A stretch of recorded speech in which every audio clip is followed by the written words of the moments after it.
Bonjour à tous. Bienvenue à ce webinaire sur l'implantation municipale de la démarche sous les pavés.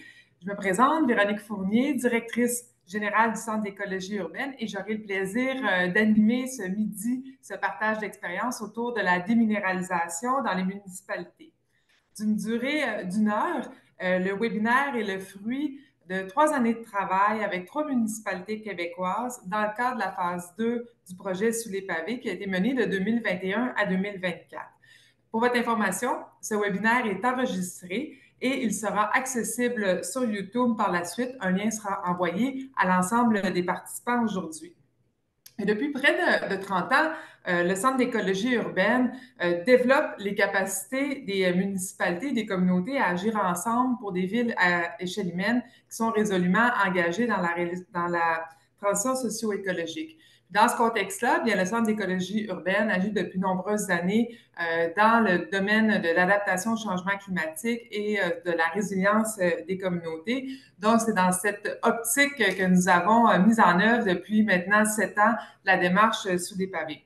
Donc, comme je le mentionnais, c'est avec plaisir que je vais animer ce webinaire ce midi et avec un partage d'expérience avec nos 3 invités. D'abord, Vincent Ouellette-Jobin, qui est chargé de projet au Centre d'écologie urbaine et qui a été responsable de la démarche avec les municipalités. Et nos 2 intervenants de municipalités, donc Rosalie Cloyd-Trudeau, qui est conseillère en environnement à la ville de Saint-Jean-sur-Richelieu, et également Daniel Blouin, qui est agent de projet en environnement à la ville de Sherbrooke, qui ont accepté de venir partager leur expérience dans la mise en œuvre d'une stratégie de déminéralisation à l'échelle de la municipalité.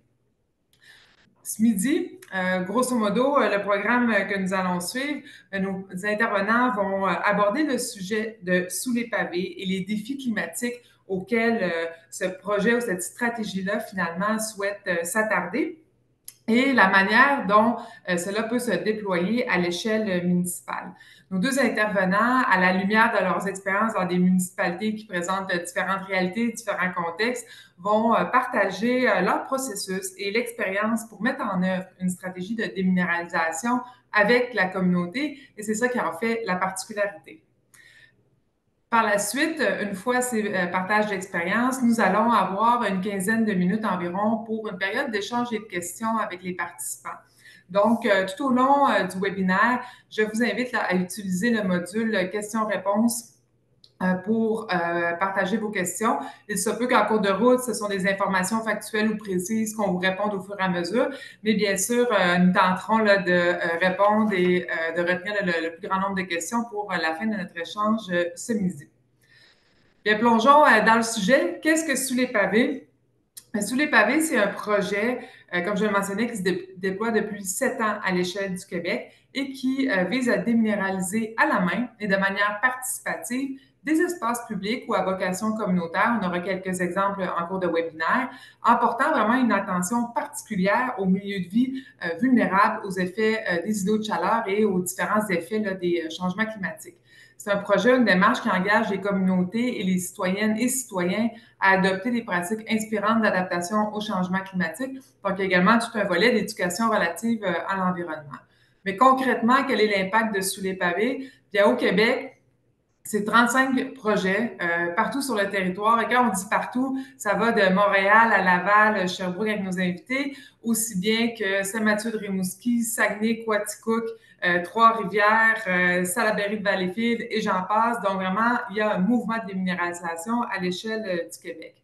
Et concrètement, de ces 35 projets, quel est l'impact? On parle de 5 700 mètres carrés d'asphalte qui ont été retirés à la main de manière participative.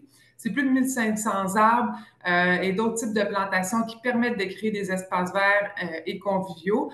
Et également, des objectifs de Sous les pavés, bien sûr, c'est de gérer durablement les eaux de pluie. Donc, on parle de presque d'entre 8 à 9 000 mètres cubes d'eau détournée annuellement. Ce que ça veut dire, là, pour se l'imaginer, c'est 3 piscines olympiques, plus ou moins. Et bien, via aussi ce détournement de l'eau, bien, ça nous permet aussi de détourner, près de 1500 kilos de polluants des cours d'eau. Et ben, c'est vraiment aussi un des éléments forts de Sous les pavés, c'est qu'on souhaite renforcer le lien dans les communautés puis créer un mouvement puis un sentiment d'adhésion aux solutions d'adaptation au changement climatique. Donc, on parle de 3100 bénévoles pour 9000 heures de travail qui ont vraiment mis la main, je dirais, à l'asphalte pour se libérer de l'asphalte dans leur communauté. Donc, à partir de ce moment-ci, je vais vraiment mettre la table et passer la parole à nos trois intervenants. Je vais inviter d'abord Vincent Ouellette-Jobin, qui est chargé de projet au Centre d'écologie urbaine.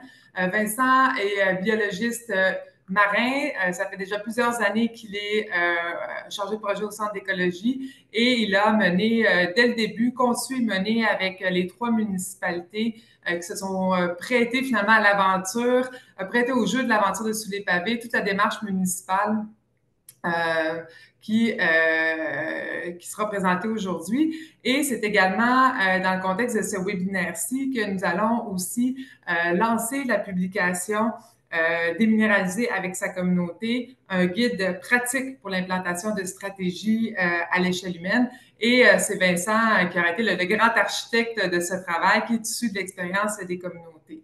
Cette publication-là sera bien sûr disponible gratuitement d'ici quelques jours sur le site web Sous les pavés. Elle sera également partagée par courriel à l'ensemble des participants et elle a vraiment comme objectif un peu d'avoir une feuille de route ou de donner le goût finalement d'agir sur la question de la déminéralisation, mais avec votre communauté lorsqu'il s'agit de municipalités. Donc, à ce moment-ci, je passe le relais à Vincent qui va vraiment nous plonger dans Sous les pavés, sa dimension municipale. Merci beaucoup, Véronique. Bonjour tout le monde. Ça me fait plaisir d'être ici avec vous aujourd'hui pour partager plus de 3 ans de travail sur Sous les pavés et comment on l'a adapté au contexte municipal de concert avec nos municipalités. Puis vraiment comment transformer ce projet-là pour l'inscrire dans un contexte plus global à l'intérieur de chaque municipalité. Donc, ce travail-là, de la façon qu'on l'a envisagé au départ de la phase 2, on voulait vraiment travailler avec les municipalités parce qu'on pense que les municipalités sont vraiment en première ligne pour agir face au changement climatique. D'un côté, les municipalités ils ont une incidence directe sur le mode de vie des citoyens et des citoyennes. Puis de l'autre, c'est aussi, ils ont des responsabilités qui sont majeures en termes d'aménagement qui octroient un savoir-faire unique qui permettent aux municipalités d'agir en tant que leaders pour la transition socio-écologique au Québec. Récemment, il y a eu le plan pour une économie verte 2030 qui a été mis en place par le gouvernement qui invite toutes les municipalités québécoises à se doter de plans climat permettant de définir des mesures pour lutter contre les changements climatiques et de s'adapter à leurs effets. Il y a aussi eu le projet de loi 67 qui a été adopté en 2022 pour modifier l'article 83 sur la loi sur l'aménagement et l'urbanisme obligeant les municipalités à identifier toute partie de leur territoire qui est peu végétalisée, très imperméabilisée ou encore sujette au phénomène des îlots de chaleur urbains. Les municipalités doivent également identifier des mesures qui permettent d'atténuer les effets nocifs ou indésirables de l'imperméabilité du territoire. Pour arriver à ces objectifs-là, il n'est pas suffisant de seulement limiter la minéralisation des nouveaux espaces. Les municipalités doivent aussi réduire la quantité de surfaces imperméables qui sont déjà présentes sur le territoire. La déminéralisation, c'est une piste de solution qui est à portée de main pour les municipalités pour les aider à atteindre les objectifs en termes d'adaptation au changement climatique. Et pour bien comprendre pourquoi, il faut aussi bien définir c'est quoi une surface imperméable. Donc, une surface imperméable, c'est une surface qui est asphaltée, bétonnée ou recouverte d'un matériau qui n'absorbe pas l'eau. En milieu urbain, on va en retrouver une panoplie de surfaces imperméables, que ce soit des stationnements, des toitures, des rues, des trottoirs, des places publiques, etc. Et toutes ces surfaces-là remplacent les espaces verts naturels, ce qui va avoir des conséquences notamment sur le cycle de l'eau. En milieu naturel, on estime qu'environ 50 de l'eau s'infiltre naturellement dans le sol et seulement 10 de l'eau va ruisseler à la surface pour rejoindre les cours d'eau. On dit que le sol et les plantes vont agir un peu comme une éponge en absorbant l'eau. Au contraire, en milieu fortement urbanisé, quand on remplace ces plantes et cette terre-là par des surfaces imperméables, bien, ça va affecter fortement le cycle de l'eau. On parle que jusqu'à 50 de l'eau de pluie va ruisseler et seulement 15 va s'infiltrer dans les sols. Ces changements-là au cycle de l'eau vont entraîner des conséquences qui sont assez importantes pour nos communautés. Par exemple, avec les changements climatiques dans le sud du Québec, on s'attend à ce qu'on ait des événements de précipitation extrêmes de plus en plus fréquents. On le voit à l'heure actuelle. Puis ça, combiné avec le ruissellement accru qui provient de l'imperméabilisation du sol, ça va donner des précipitations qui vont augmenter la fréquence des inondations et des débordements qui vont arriver de plus en plus souvent dans nos communautés. Ça va augmenter aussi les déversements d'égouts, mais aussi l'entraînement de polluants qui sont déposés sur les surfaces imperméables par le ruissellement, ce qui va augmenter la pollution de l'eau dans les cours d'eau. Les surfaces imperméables sont aussi connues pour contribuer à l'augmentation des effets des îlots de chaleur, pouvant amener à des températures beaucoup plus élevées dans les centres urbains que dans les milieux verts environnants. On parle à peu près de 12 degrés Celsius au maximum. Tout ça, ça va avoir des conséquences, bien sûr, sur la santé des populations, en particulièrement pour certaines populations qui sont plus vulnérables, comme les personnes défavorisées économiquement ou encore les personnes âgées et bien d'autres. On le voit, les événements climatiques des dernières années ne font que renforcer ce sentiment d'urgence climatique-là et l'urgence d'agir. On a eu des exemples très frappants cette année avec des précipitations records suite au passage de la tempête tropicale Debby. Ça pousse à revoir nos façons d'aménager le territoire. On pense à la place des logements en sous-sol, par exemple, sur l'île de Montréal.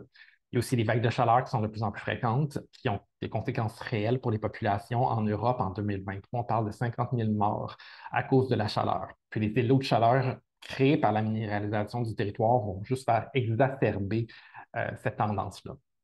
Heureusement, il y a des façons pour les municipalités d'adapter le tissu urbain, dont la déminéralisation participative. C'est pourquoi on est ici aujourd'hui. Donc, la déminéralisation participative et le projet sous les pavés permettent non seulement de réduire les surfaces imperméables, mais aussi de sensibiliser les citoyens et les citoyens ainsi que les élus. Ça permet aussi de créer des espaces qui sont conviviaux, de mobiliser le pouvoir d'agir des citoyens puis de consolider le capital social. Et pour atteindre ces objectifs-là, le Centre a développé un processus qui s'inspire de sa méthodologie d'urbanisme participatif. Le processus participatif du projet sur les pavés, ça se décline en 6 phases qui incluent la participation vraiment à chaque étape. C'est vraiment ce qui en fait un côté unique, un caractère unique à sur les pavés, c'est que les citoyens et citoyennes sont inclus à chacune de ces étapes-là. Le processus va commencer par un démarrage qui permet de se doter d'objectifs communs avec les parties prenantes, suivi d'une période qui nous aide à bien comprendre le milieu pour savoir où on s'implante et comment on va s'implanter.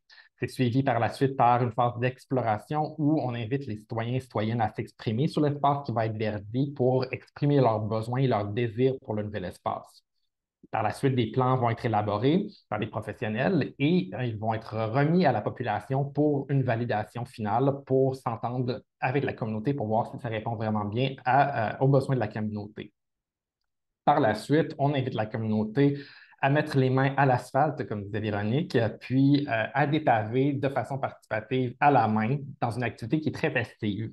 C'est une activité qui va vraiment frapper l'imaginaire, qui est vraiment satisfaisante. C'est vraiment extrêmement motivant de libérer le sol de l'asphalte à la main par soi-même. Il faut vraiment le vivre pour bien le comprendre. Puis suite justement au dépavage, on procède à une plantation, puis une inauguration qui permet de célébrer tout le travail accompli, le travail bénévole, mais aussi de renforcer le sentiment d'appartenance au lieu. C'est un processus qui se base au cœur d'une philosophie qu'on a beaucoup au centre et dans l'urbanisme participatif, qui est vraiment une approche un peu différente où on considère que les citoyens ont leur propre expertise, qui est une expertise des problèmes vécus, de leurs besoins, de leurs désirs et de l'espace dans lequel ils vivent. Puis on combine cette expertise-là avec l'expertise en aménagement des professionnels qui ont l'expertise de l'aménagement et des solutions techniques, puis on combine ça pour vraiment répondre aux besoins de la communauté. Ça fait des projets qui sont beaucoup plus proches des besoins de la communauté, de la réalité. C'est vraiment cette approche-là qui guide le projet depuis le début en 2017. Donc, le projet a commencé en 2017 par un premier site pilote réalisé par le centre. Ça a été suivi par la première phase du projet de 2018 à 2020 avec 7 leaders qui ont déminéralisé 11 sites. Puis par la suite, en 2019, on a commencé un projet avec la Ville de Québec. Puis c'est là la première fois qu'on a commencé à imaginer qu'est-ce que Sous les pavés pourrait devenir au sein d'une municipalité. Ça a été suivi par la phase 2 en 2021, qui a débuté en 2021 avec 12 leaders sur 18 sites et nos 3 municipalités. Puis là, maintenant, on entame le travail pour une troisième phase. Donc, la deuxième phase est terminée et on embarque dans une troisième phase dès maintenant et on va accompagner 15 leaders sur 22 sites et 3 municipalités. Puis, ça va nous mener donc à la suite. C'est donc depuis quand même un bon moment qu'on réfléchit à comment intégrer les municipalités dans un processus municipal. Pour adapter le processus aux municipalités, on a décidé d'aller plus loin que seulement juste réaliser un site dans une municipalité. On voulait réfléchir à la place de la déminéralisation dans chaque municipalité. Alors, on a élaboré un processus qui mène à l'élaboration d'une stratégie de déminéralisation qui est vraiment propre à chaque municipalité. Le processus commence par l'élaboration d'un portrait diagnostique. Le portrait prend en compte une foule d'intrants, dont les surfaces imperméables et asphaltées, l'indice de canopée, les îlots de chaleur. On regarde aussi des choses comme l'occupation du territoire, les politiques et règlements. On va aussi inclure des données sur les populations plus vulnérables aux effets des changements climatiques avec, entre autres, l'indice de défavorisation et le taux de minorité visible. On va inclure des données sur la perception de la population, sur les parties prenantes de la communauté. Puis toutes ces informations vont être récoltées, puis on va produire un portrait à partir de ces informations-là. Par la suite, tout un travail d'analyse est fait pour présenter les données, prioriser les secteurs, identifier les forces et faiblesses à l'intérieur de la municipalité et élaborer des constats. Puis c'est vraiment ces constats-là qui servent de base pour monter une stratégie de minéralisation qui va être vraiment sur mesure pour chacune des municipalités. Euh, la stratégie qui va être élaborée suite à ce processus-là que je viens de présenter avec les portraits de diagnostic et la stratégie de minéralisation, cette stratégie-là va vraiment dépendre du contexte de la municipalité, de ses besoins et de ses objectifs. Il y a plusieurs pistes qui sont explorées avec les municipalités. Puis ça va vraiment dépendre donc de la possibilité de comment faire ces projets-là à l'intérieur de chaque municipalité. Dans la diapositive suivante, on voit d'ailleurs plusieurs programmes et initiatives qu'on a suggérées durant le processus. Donc, ça pourrait prendre la forme, par exemple, d'un programme de subvention, comme l'a fait la Ville de Québec, pour encourager la déminéralisation par la communauté sur des espaces privés. On peut penser aussi à un programme interne de déminéralisation sur des espaces qui appartiennent à la municipalité par une équipe qui provient de la municipalité. Puis, on pourrait aussi faire une politique de déminéralisation qui permettrait d'inscrire des objectifs, des orientations et des moyens d'action pour atteindre la déminéralisation souhaitée. C'est une politique qui peut être intégrée, par exemple, à d'autres politiques, soit une politique de verdissement ou une politique de l'arbre. On a aussi regardé des programmes comme des programmes de soutien aux citoyennes et citoyens avec une municipalité ou une organisation tierce qui vient fournir un certain appui logistique à des personnes de la communauté qui voudraient déminéraliser leur terrain.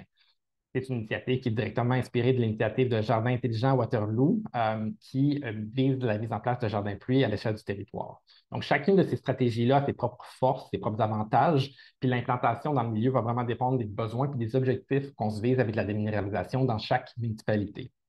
Une fois la stratégie développée, il va être important de bien assurer une cohérence dans l'ensemble des pratiques de la ville.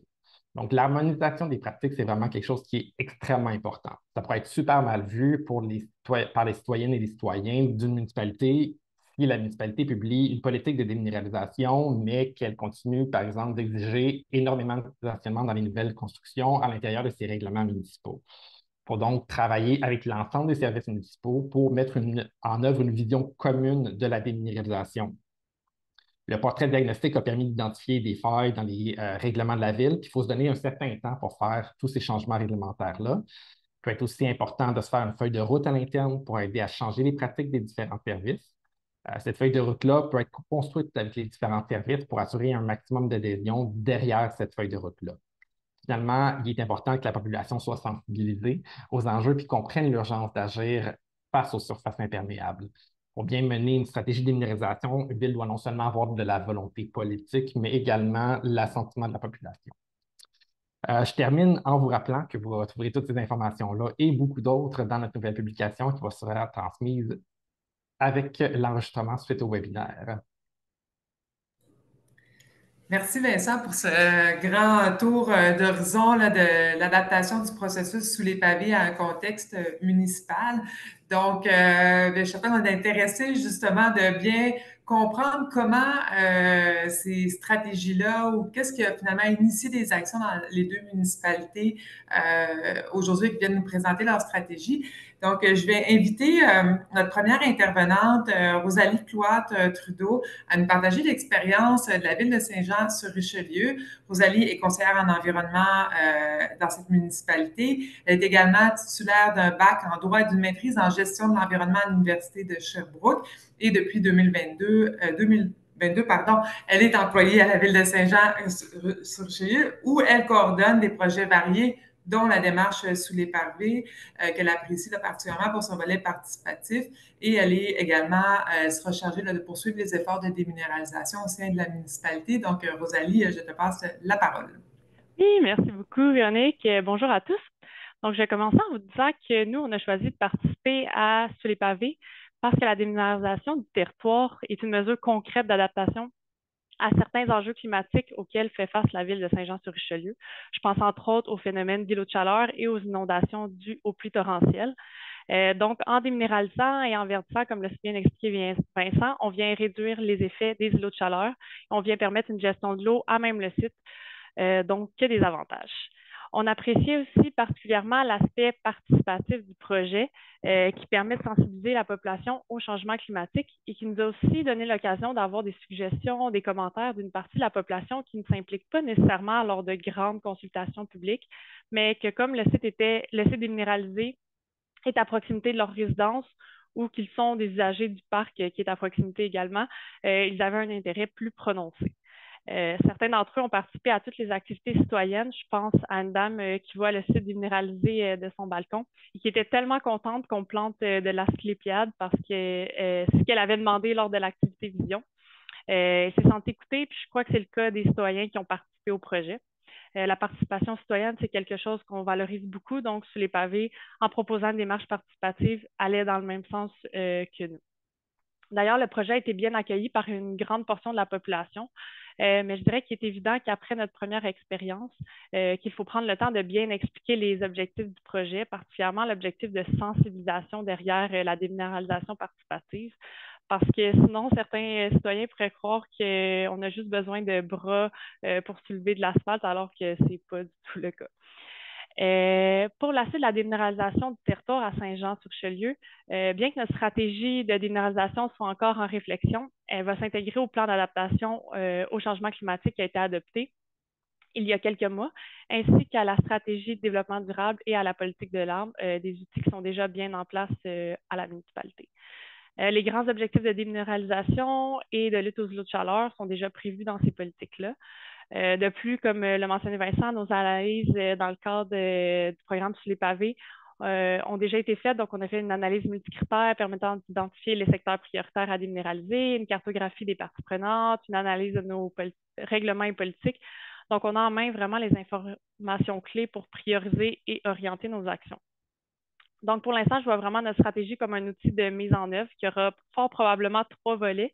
Le premier, ce sera la sensibilisation par des projets vitrines, donc vraiment des projets sur le même format que le projet pilote réalisé durant Sous les pavés, avec un aspect participatif, bien évidemment. L'objectif ici est de faire un projet de ce type par année pour les 5 prochaines années. Le deuxième volet de la stratégie sera concentré sur comment on peut accompagner les institutions, les commerces, les industries et les citoyens à déminéraliser l'espace qu'ils occupent. Sous quelle forme sera l'accompagnement reste encore à déterminer, mais est-ce que ce sera sous forme de subvention, sous forme de partage d'expertise, un mix des deux ou autre, ça reste à voir. Le troisième volet se focalisera sur les changements de pratique à l'interne. Donc, il aura vraiment pour but d'adapter notre réglementation et nos façons de faire afin de favoriser la déminéralisation, mais aussi à réduire la minéralisation du territoire. Donc, je pense entre autres, je pense par exemple aux normes de construction des stationnements ou des rues. Si j'avais quelques conseils pour les municipalités qui désirent déminéraliser, ce serait d'être informé, d'être accompagné. C'est une évidence, mais discuter avec des municipalités ou des organismes qui ont déjà réalisé des projets de déminéralisation ou mis en place de telles politiques ou stratégies, c'est essentiel et cela vous évitera vraiment plusieurs embûches. Aussi, je vous suggère de faire des recherches exhaustives sur les sites potentiels à déminéraliser avant d'entamer les étapes suivantes.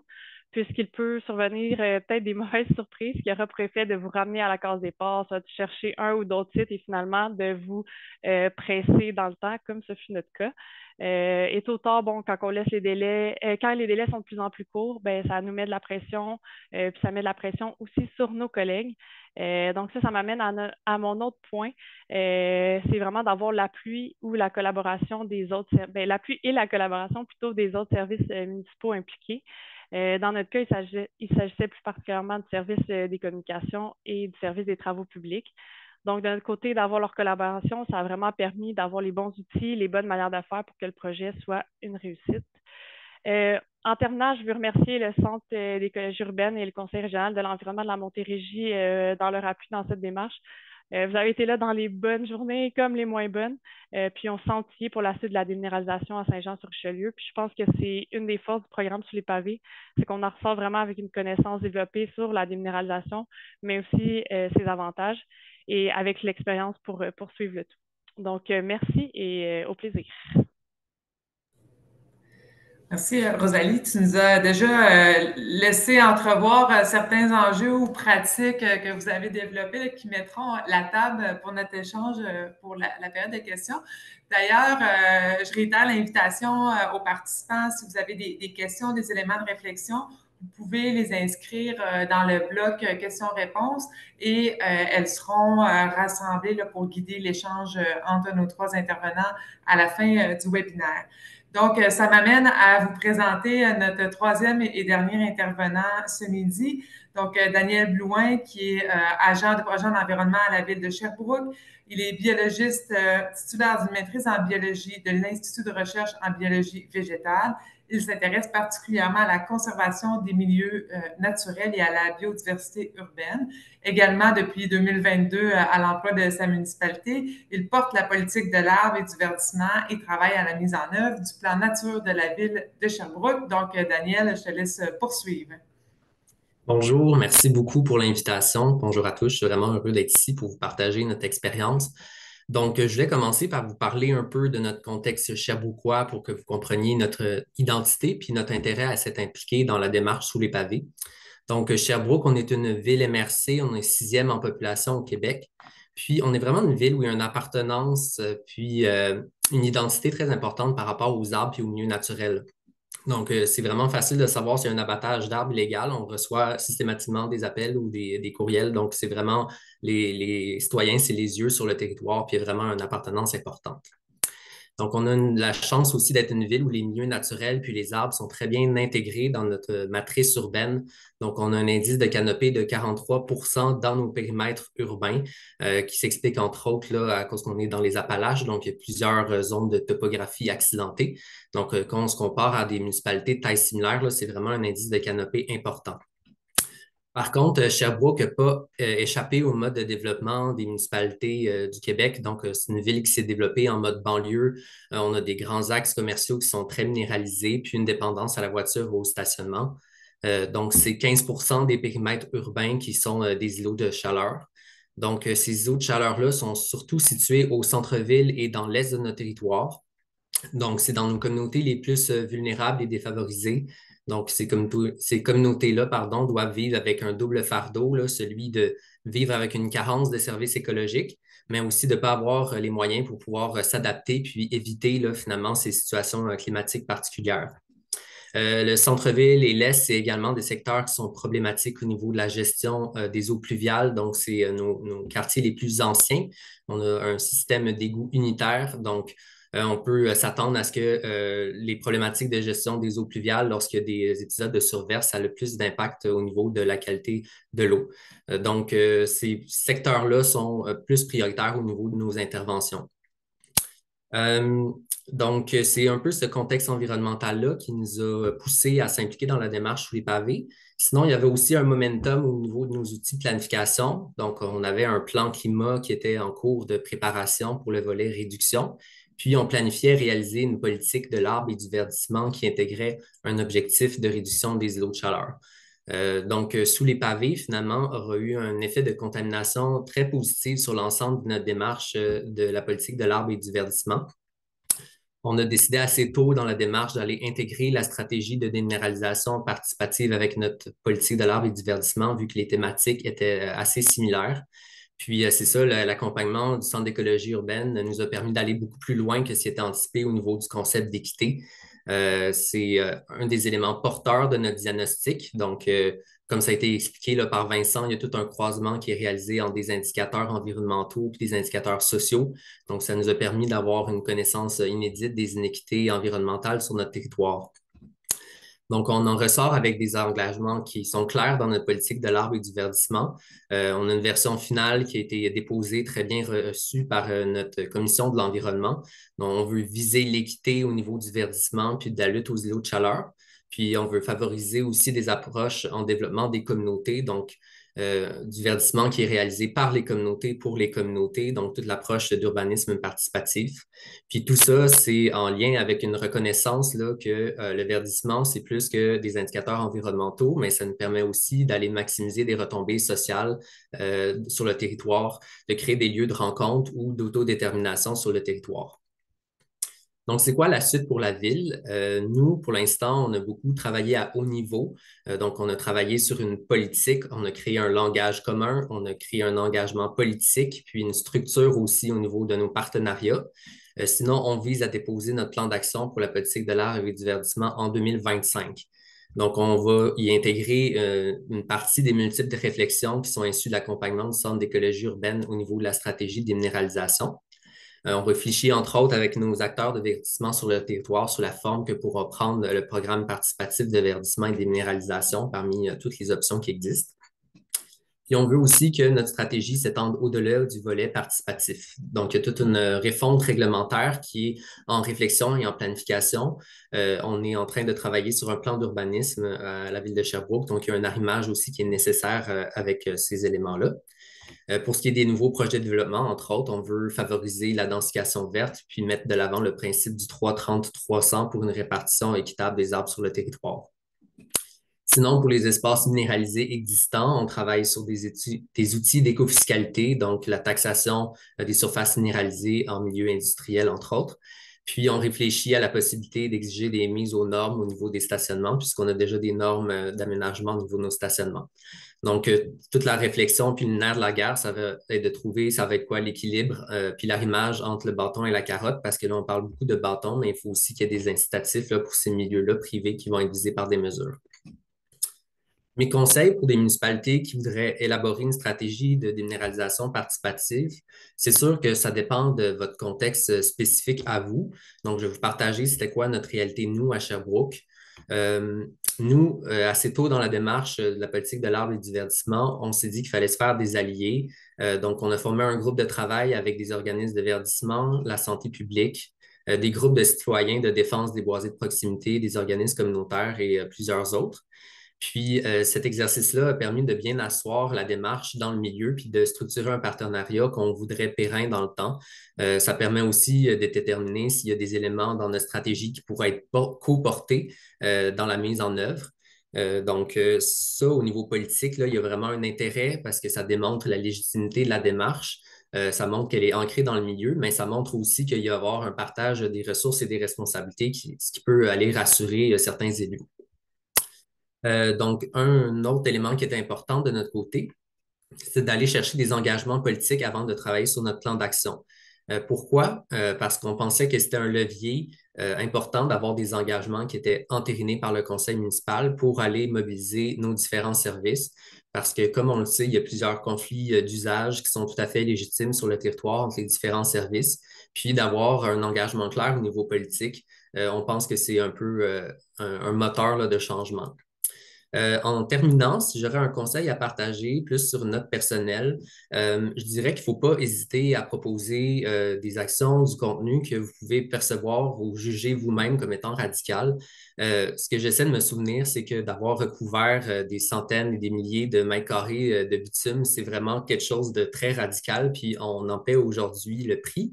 Puis il faut vraiment éviter d'aller s'auto-censurer sur les propositions puis de juger nos propres propositions parce que c'est ça, il y a vraiment un vent de changement qui est nécessaire puis qui est valide. Merci, Daniel, pour ce survol aussi, ce plongeon dans la réalité de la ville de Sherbrooke. Je remercie également les gens qui sont avec nous. On reçoit plusieurs questions, donc on va essayer d'animer rondement une période de questions pour pouvoir répondre aux différentes préoccupations. Mais pour mettre la table, Daniel et Rosalie, je vous lancerai peut-être une question un peu plus large à tous les deux.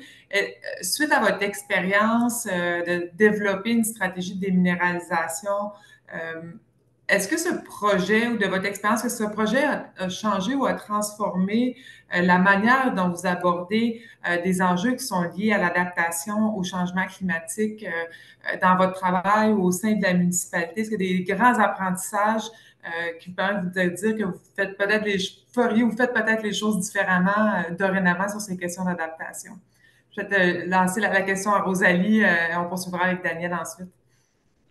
Je pense que ça a plutôt confirmé ce qu'on avait prévu dans le plan d'adaptation au changement climatique. On voulait vraiment qu'on mette de l'avant vraiment la participation citoyenne, puis que les citoyens aient leur mot à dire sur comment ils veulent que leur ville s'adapte au changement climatique. C'est sûr qu'il y a tous des côtés techniques et tout, là, mais je pense que nous, sur les pavés, ça a vraiment confirmé. Puis juste de voir les citoyens qui étaient contents de participer, qui étaient heureux du résultat, ça a confirmé notre volonté de continuer en ce sens-là, puis d'impliquer les citoyens dans la prise de décision, puis le suivi de tout ça. Donc, ouais, je pense que c'est plus la confirmation, nous, de notre côté qu'autre chose. Ouais. Ça me donne de l'élan, si on peut dire, pour Oui, poursuivre le mouvement.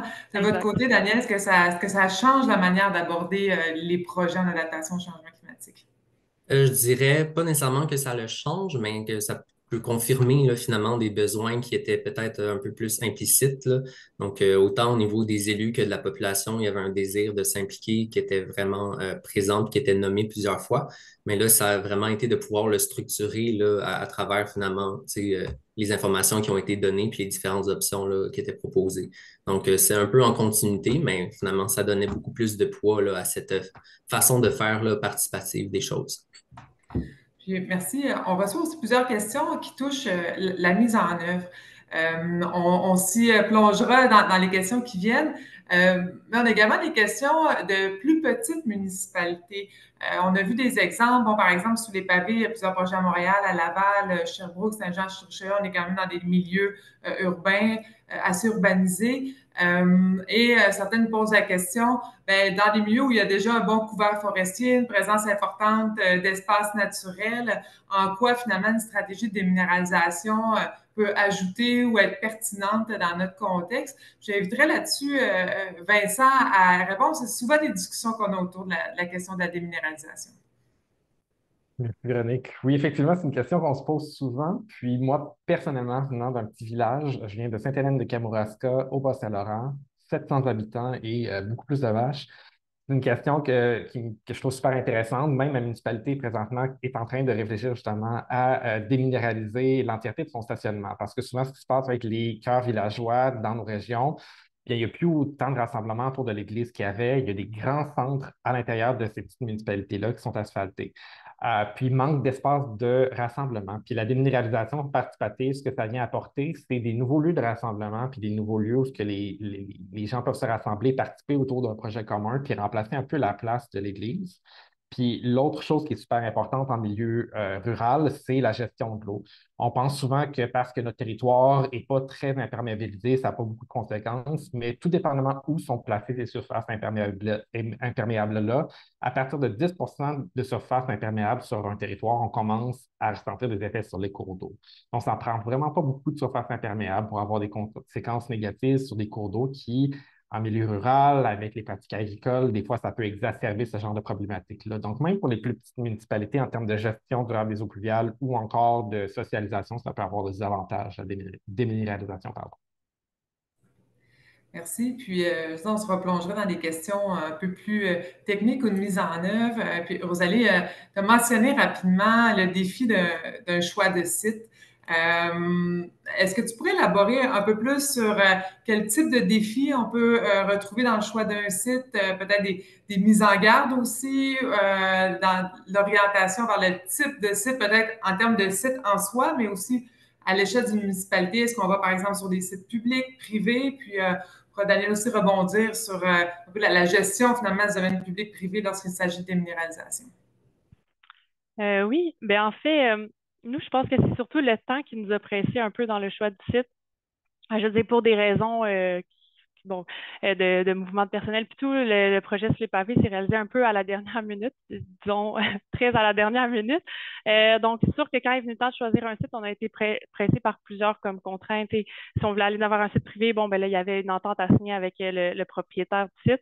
C'était l'option envisagée au départ.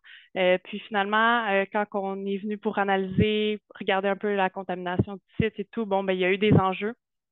Donc, on a dû changer de site. Donc, ça, pour nous, ça a été quand même...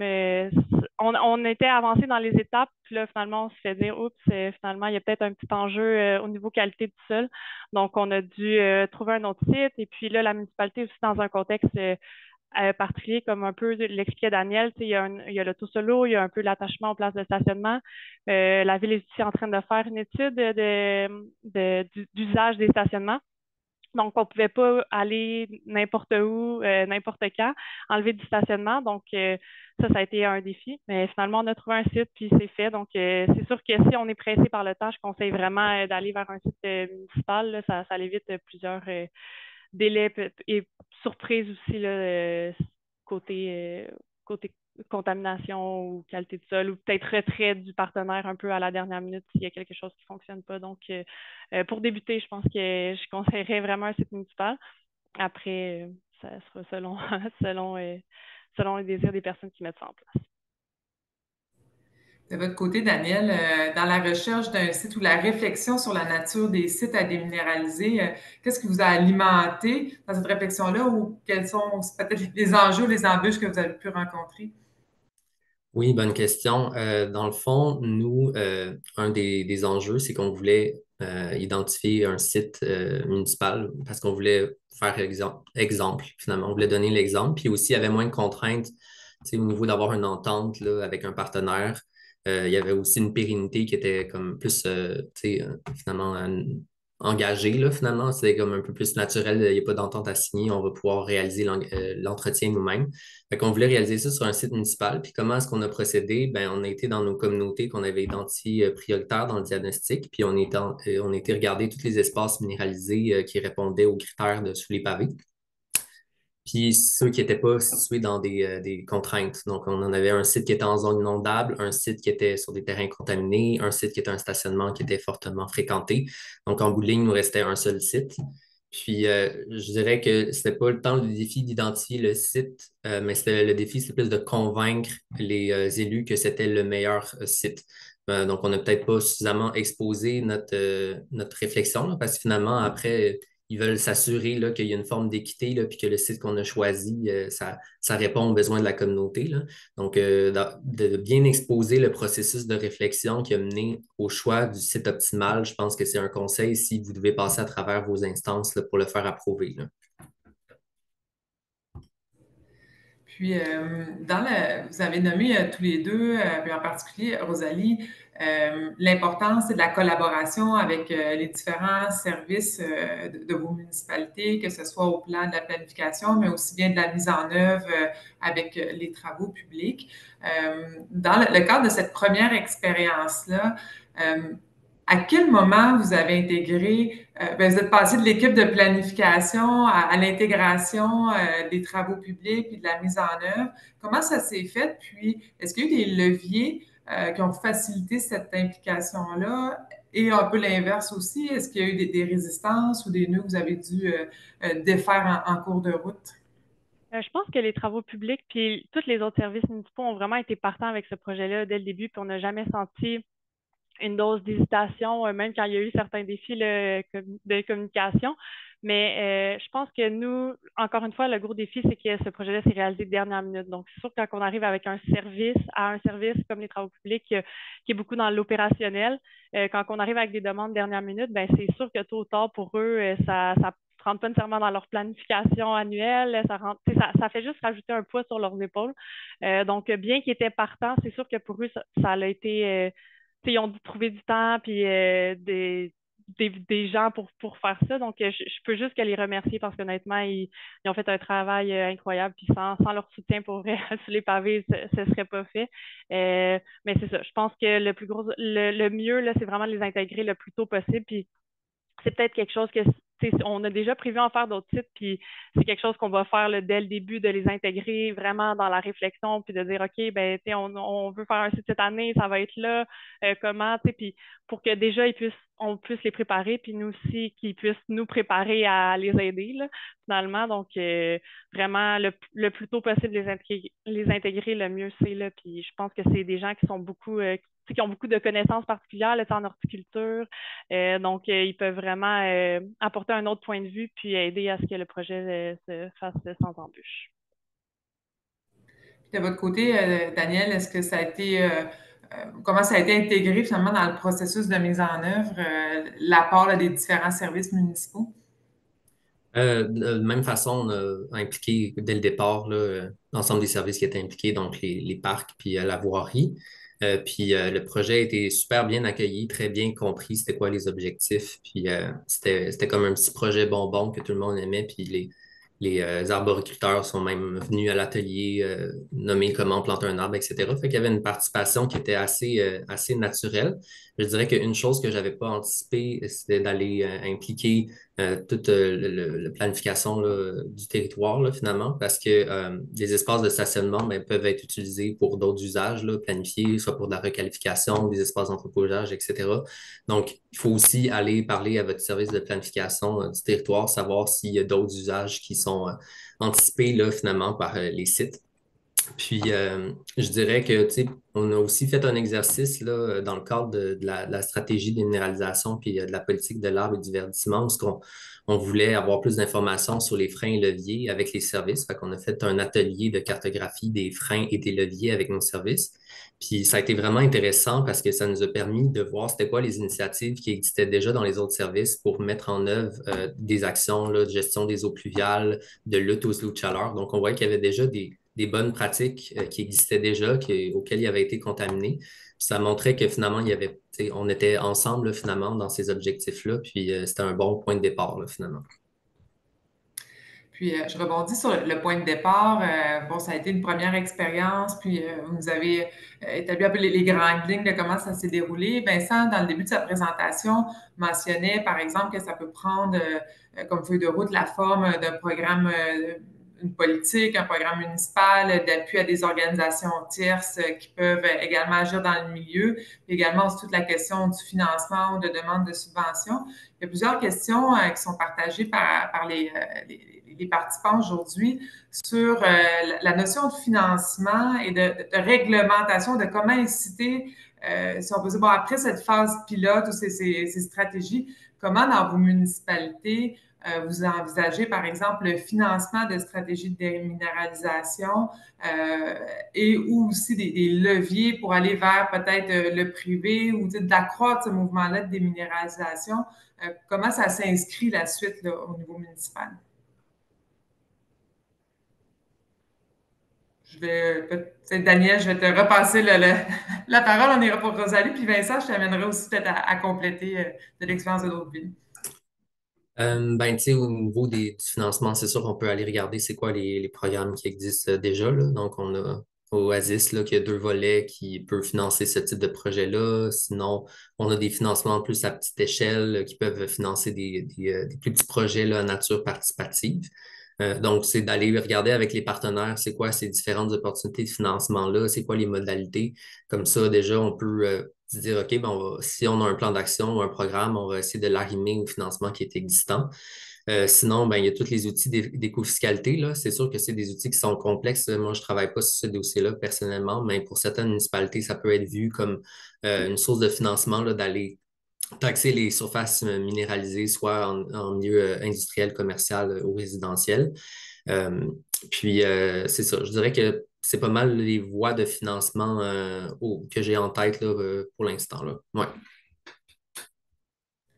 De votre côté, à Saint-Jean-sur-Richelieu? Ben nous, la décision n'est pas encore prise à savoir si on va financer des initiatives de déminéralisation pour les industries et les commerces. Mais je pense que c'est une bonne voie pour encourager ce genre de projet-là.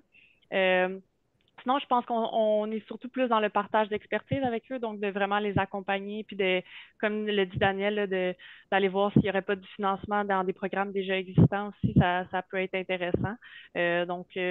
Pour l'instant, on va peut-être miser sur un des deux, peut-être aussi le concept de budget participatif, donc ça peut être quand même intéressant d'y aller avec cette alternative-là aussi. On est un peu en réflexion à savoir comment on va accompagner justement les ICI puis les citoyens à faire de même.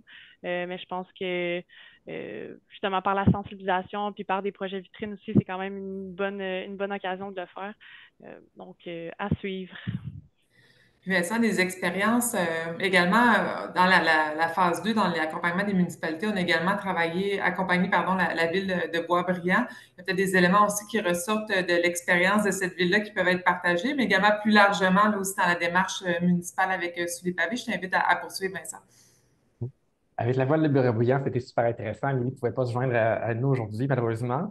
Mais ça a été aussi une expérience totalement différente, qui était une municipalité relativement plus petite comparée à Saint-Jean-sur-Richelieu et Sherbrooke. Ils ont décidé de prendre le projet à bras-le-corps. Eux autres, ils ont fait beaucoup, en fait, leur site pilote, ils l'ont fait entièrement par eux-mêmes. Ils bénéficiaient aussi de services des travaux publics très impliqués, d'une pépinière municipale pour leurs plantes. Donc, les coûts du projet ont été vraiment dérisoires. Ils ont tout fait eux-mêmes, puis c'était juste vraiment des heures qu'ils avaient à mettre sur le projet, mais je n'avais jamais vu un budget aussi petit pour un projet sous les pavés parce que ça a été vraiment pris à l'intérieur même par la ville au complet. C'était quand même assez impressionnant. Puis ce que ça a surtout mené pour la ville de Boisbriand, pardon, c'est vraiment des changements réglementaires. Donc, on fait l'analyse de leur règlement, puis ils se sont dit, OK, qu'est-ce qu'ils font à l'extérieur de notre ville? Qu'est-ce qui se fait sur la rive nord, à Sainte-Thérèse, à Sainte-Marthe-sur-le-Lac, à Candiac, sur la rive sud? Donc, comparer avec des villes d'un calibre similaire, puis se dire, nos règlements qu'on n'a pas changés depuis 20-30 ans, qu'est-ce qu'on peut faire pour les mettre à jour? Ça a vraiment renouvelé tous ces règlements-là pour les mettre au bout du jour. Puis, il y a beaucoup de sources d'inspiration que toutes les municipalités peuvent prendre, mais moi, j'aime beaucoup le site Réglementation qui a été fait par plusieurs CRE, dont le CRE Montréal, le CRE Capitale-Nationale, puis là, j'en oublie quelques-uns, désolé, mais qui donne des exemples de réglementation que les municipalités peuvent adopter pour réduire l'emprise du stationnement ou les surfaces imperméables. Donc, il existe pas mal de ressources sur place pour s'inspirer pour des changements réglementaires à ce niveau-là. Puis, on parle de sites qui ont été transformés. Ces sites-là aussi, on souhaite qu'ils vivent dans le temps, qu'ils soient conviviaux, occupés animés aussi par les citoyens, cette dimension participative. Ça demeure toujours quand même un défi, l'entretien et la pérennisation de sites verdis ou transformés dans les différents milieux. Dans les expériences que vous avez présentement là, dans les municipalités, comment vous anticipez la suite? Avez-vous déjà mis en place des stratégies de pérennisation avec les communautés puis sur les sites là, que vous avez développés actuellement dans la démarche sous les pavés? Peut-être Rosalie là-dessus? Non, pour l'instant, on n'a pas mis de stratégie. Je vous avouerai en fait que c'est un peu la suite du projet pour nous là, de voir comment ce site-là va être entretenu. On est en discussion avec justement les travaux publics, à voir est-ce que c'est comment qu'on entretient ce site, ce beau site-là qui a été planté. Mais on a mis en place, l'arrosage est déjà prévu, on a mis du paillis, donc on a essayé de limiter un peu dans le choix des plantes aussi. On a choisi des plantes qui ont de bonne résistance, qui demandent peu d'entretien. Donc, on y est allé vraiment pour favoriser la pérennité du site puis qu'il y ait le moins d'entretien possible. Donc, ça, c'est déjà des choses qu'il faut penser là, à l'avance. Mais oui, effectivement, l'entretien de ces sites-là reste un enjeu à la suite de la réalisation. Là. Ça, c'est certain. De votre côté, à Sherbrooke, comment vous anticipez la pérennisation de ces sites? Je dirais la même chose, là, ça a été intégré là, au plan d'entretien là, notre voirie puis nos parcs, là, finalement. Fait que c'est déjà l'arrosage, le paillage, etc. est déjà prévu. Puis, c'est un site qui est en fort achalandage, là. Il y a déjà des gens qui ont installé d'autres plantes à l'intérieur, là, qui ont installé des plantes de tomates. Donc, heureusement, les sols ne sont pas contaminés. Puis sinon, il y a le spot jeunesse là, qui a été notre partenaire là, principal pour implanter le projet dans le milieu de vie. Là. Puis leur maison des jeunes est située juste à côté du site. Fait que peut-être qu'il y aurait des opportunités là, d'ateliers dans le futur. Nous, quand on a fait notre inauguration, on a pris une approche un peu différente. Là. On a fait une balade commentée où on était voir des aménagements verts puis des infrastructures vertes qu'il y avait dans la région. Là. Fait qu'on voulait justement renforcer un peu ce sentiment d'appartenance aux espaces végétalisés là, à proximité. Mais c'est sûr, ça risque d'être à la charge de la ville, là. Puis, ben, je vous remercie. Ça me fait pondre sur la dernière question avant là, des éléments de conclusion de notre webinaire. Je pense que tu le soulignes bien, Daniel, le fait qu'il y ait une communauté d'impliqués, ça fait que ben, il y a un attachement puis il y a une volonté aussi que ce site-là soit animé et vivant dans le milieu. C'est souvent une question qu'on se fait poser autour de Sous les pavés. Pourquoi déminéraliser à la main plutôt qu'avec de la machinerie? J'inviterais Vincent à répondre à cette dernière question et ça nous amènera aux éléments de conclusion de notre webinaire de ce midi. C'est certain que c'est toujours quelque chose qu'on se fait répondre, surtout, je me rappelle avoir appelé des entrepreneurs et me faire répondre pourquoi pourquoi on ne ferait pas ça à la pépine, ça serait beaucoup plus rapide. Il y a une, il y a une grande satisfaction à retirer l'asphalte de la main, mais il y a une grosse image forte qui est de retirer l'asphalte à la main des milieux. Puis c'est vraiment ça qui fait la force du projet, d'enlever l'asphalte à la main, l'arracher, de libérer le sol, le faire en communauté. Je pense que c'est vraiment, il y aurait, la pépine ne pourrait pas remplacer cette expérience-là. Puis même si c'est plus compliqué à organiser, des fois, ça vaut vraiment la peine de faire ce travail-là avec la communauté pour l'effort de sensibilisation, puis pour l'effort aussi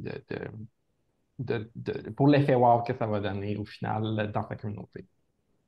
Oui, puis on rappelle, le site Sous les pavés, on a des sites grosso modo de 100 mètres carrés. Donc, c'est certain qu'on n'est pas en train de déminéraliser une mare de stationnement d'un centre commercial qu'on peut tous imaginer, mais on est vraiment dans l'idée de lier à la fois la sensibilisation, l'éducation relative à l'environnement et des stratégies efficaces d'impact de gestion durable des eaux de pluie, des déminéralisations et compagnie. Vous connaissez les effets. Ça nous amène à terminer notre webinaire. D'abord et avant tout, je souhaite vraiment remercier nos deux intervenants d'être avec nous aujourd'hui, mais surtout pour toute la démarche des derniers mois, voire dernières années, de s'être engagé dans cette aventure. Et bien sûr aussi Vincent qui a partagé cette aventure avec tous les trois intervenants, dont la ville de Boisbriand qui n'est pas présente avec nous aujourd'hui. Et bien la phase 2 du projet de 2021-2024, elle a été rendue possible par une aide financière du gouvernement du Québec, notamment via le programme Action Climat Québec et qui rejoint les objectifs du plan pour une économie verte 2030. Le déploiement aussi dans les différentes communautés a été rendu possible avec le soutien financier du groupe Banque TD dans le cadre de la promesse TD Prêt à agir et bien sûr les trois municipalités, Saint-Jean-sur-Richelieu, Sherbrooke et Boisbriand, qui ont travaillé avec le centre dans les dernières années. À ce stade-ci, un courriel va être envoyé à l'ensemble des participants avec l'enregistrement. Et également, la publication qui se veut finalement un guide et feuilles de route pour réfléchir et amorcer le travail autour d'une stratégie de déminéralisation avec la communauté d'un point de vue municipal. Donc, elle sera disponible en ligne également dans quelques jours. Mais surtout, il y a eu plusieurs questions en ce sens-là dans le cadre de ce webinaire. Bien, le projet Sous les pavés est actuellement en appel de candidature. Donc, il y a un appel de candidature pour les municipalités qui est en cours. Si vous êtes une municipalité et comme on l'a mentionné, de partout au Québec, différentes tailles, différents contextes et que vous souhaitez rejoindre cette aventure de Sous les pavés, bien, c'est vraiment le moment idéal. L'appel est en cours jusqu'au 1er novembre. Toute l'information est disponible sur le site web. L'équipe aussi du Centre d'écologie urbaine sera en mesure de répondre à vos questionnements, vous aiguiller si vous prenez la décision de déposer, mais également dans le cadre du dépôt, si vous avez besoin de plus d'informations. Même chose, on recherche également des leaders de la déminéralisation, donc jusqu'au 18 octobre, des organisations à but non lucratif, qu'elles agissent en environnement ou dans le développement des communautés, qu'elles aient un souhait finalement de contribuer à l'adaptation de leur territoire. Elles peuvent également déposer leur candidature jusqu'au 18 octobre. Là aussi, toute l'information sur le site web et l'équipe est disponible, bien sûr, pour répondre aux questions. Dans tous les cas, sur ces deux démarches, l'accompagnement du centre offre à la fois la formation, conseils, outils, feuilles de route avec vous. Dans le cas des leaders communautaires, également un appui financier pour soutenir des aménagements. Donc, toute l'information là, est disponible en ligne. Je vous invite à en prendre connaissance. Et dans cette nouvelle phase 3 de Sous les pavés, bien, on va bientôt dévoiler un volet d'accompagnement pour les entreprises privées pour expérimenter des démarches de déminéralisation participative avec des entreprises privées. Donc, là également, ce sera source d'un nouveau volet, comme on dirait en bon français, stay tuned. L'information sera bientôt partagée là-dessus. Et bien sûr, bon, on souhaite poursuivre. Il y a déjà une bonne banque d'outils en ligne, mais avec différentes campagnes, outils de sensibilisation, à la fois sur la déminéralisation à l'échelle des politiques et de la transformation de nos milieux de vie, mais aussi bien pour, au quotidien, outiller les citoyens, les informer, puis les inviter finalement à se libérer de l'asphalte dans leur communauté. Donc, pour tout suivre sur le projet, la page Facebook, courriel sous les pavés, le site sous les pavés, vous allez recevoir et avoir accès à l'ensemble de l'information. Et surtout, on vous invite à prendre connaissance de la nouvelle publication qui sort dans quelques jours. Merci tout le monde. On vous souhaite une bonne fin de journée et on espère vous avoir donné le goût de vous libérer de l'asphalte, vous aussi.